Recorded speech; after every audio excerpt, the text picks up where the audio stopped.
Bukannya kalau misalnya nafasnya atau niatnya adalah rekonsiliasi, dengan kemudian sekarang keputusannya Pak Prabowo didukung oleh koalisi mengambil Gibran yang masih, ini kan belum ada keputusan kan ya, masih merupakan kader PDIP, itu it doesn't look makanya like kan rekonsiliasi begini, makanya gitu. kan begini kan. Pertanyaannya kan ini rekonsiliasi antara siapa dan siapa. Kalau kita trace ke 2014-2019 adalah between dua kelompok dan figur yang beradu pada dua pemilu itu.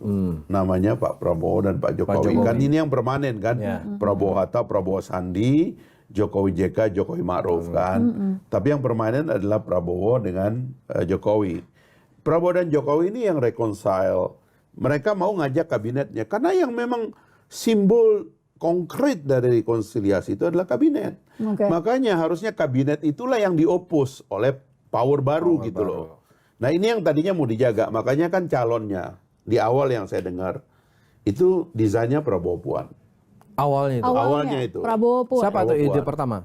Datang dari siapa? Ya, itu termasuk saya kira bisa dicek juga ke Mbak Puan karena ini kan udah komunikasinya jalan sebenarnya kan dan memang hubungannya luar Harusnya biasa. barang jadi ya satu. Jadi Mbak Puan kan naik kuda di Hambalang dan sebagainya. Harusnya barang jadi tuh. Terus apa namanya tiba-tiba di tengah jalan begitu Nasdem keluarkan Anies Baswedan, klop nih. Cuman ada masalah karena harusnya yang keluar tuh keluar beneran gitu loh. Sehingga penantangannya itu kuat. Jelas. Gitu. Jelas. Clear. Ini yang mau terus, itu yang nggak mau terus. Ya. Misalnya kayak gitu. Nah, itu pertama. Nah, yang kedua itu sebenarnya kan memang Pak Jokowi setidak-tidaknya karena ikut membesarkan Ganjar juga, pikirannya ya Jangan Puan. Prabowo Ganjar. Ada juga Prabowo Ganjar pikirannya kan. Dan memang kemudian Ganjar yang memang di elektabilitasnya Pak Ganjar gitu. Nah rupanya di PDIP saya dengar nggak mau Prabowo Ganjar tapi maunya Ganjar Prabowo. Oke. Ini masalah siapa satu dan duanya ya. Nah ini muncul. Nah Pak Jokowi di situ ya nggak sanggup. Dia bilang ya rupanya ya keinginan dia untuk menyatukan terutama karena itu jatah PDIP lah gitu ya, partai besar begitu, nggak bisa ya akhirnya kan Pak Ganjar keluar gitu. Nah tapi oke lah ini udah jadi 3. Nah, sekarang rekonsiliasinya mau diterusin nggak? Kata Pak Jokowi terusin.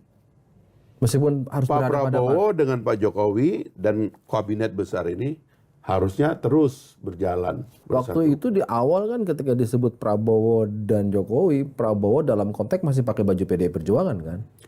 PDIP, Jokowi maksudnya. Iya, Jokowi PDI Perjuangan kan? Presiden. Ini kan antara kandidat presiden. Nah sekarang ketika bukan partai karena kan gini ya, ini dilema presidensialisme kita. Kan kalau ada ahli namanya Scott Manwaring itu kan mengkritik presidensialisme multipartai.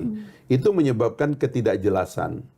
Ya kan karena kalau presidensialisme itu bagusnya partai sederhana, paling bagus kalau 2 partai. Karena itu kemudian tidak perlu ada koalisi tiket gitu. Nah, kita ini kan masalahnya itu presidensialisme multipartai sehingga kalau kita tanya ini para pihaknya siapa? Kalau kita bilang partai terlalu banyak, partai yang mana? Koalisinya dasarnya apa? Sekarang aja kan kacau kalau kita bicara koalisi ya. Yang menyatukan 2 partai yang masih ada dalam kabinet PKB dengan Nasdem dengan PKS apa? Kan tidak bisa kita jelaskan ini. Sama juga dengan PDIP apa? Nah satu-satunya yang bisa dijelaskan adalah bahwa ini adalah the ruling cabinet. Di negara-negara demokrasi juga begitu. Between ruling cabinet and opposition. Gitu kan. Nah ini ada ruling cabinet yang mimpin siapa? Ruling cabinet Pak Jokowi. Dulu lawannya yang diajak rekonsiliasi namanya Prabowo. Ini masih dalam satu perahu tadinya menginginkan agar rekonsiliasi dalam kabinet itu memutuskan presiden dan wakil presiden. Narasinya kan bagus ya, tetap. Tapi kemudian saya agak curiganya begini, kenapa kemudian muncul nama Gibran? Nah itu Gibran tadi kan. Jadi kolateral atau apa? Jadi makanya ini perlu kita mitigasi ya. Ini kita mitigasi karena prosesnya terus terang agak natural menurut saya. Natural. Bukan dikondisikan Bang? Bukan, sehingga nanti kita bisa menjawab kecurigaan orang tentang posisi Pak Jokowi dan sebagainya. Jadi Mbak Puan gagal, Pak Ganjar gagal, Pak Ganjar keluar.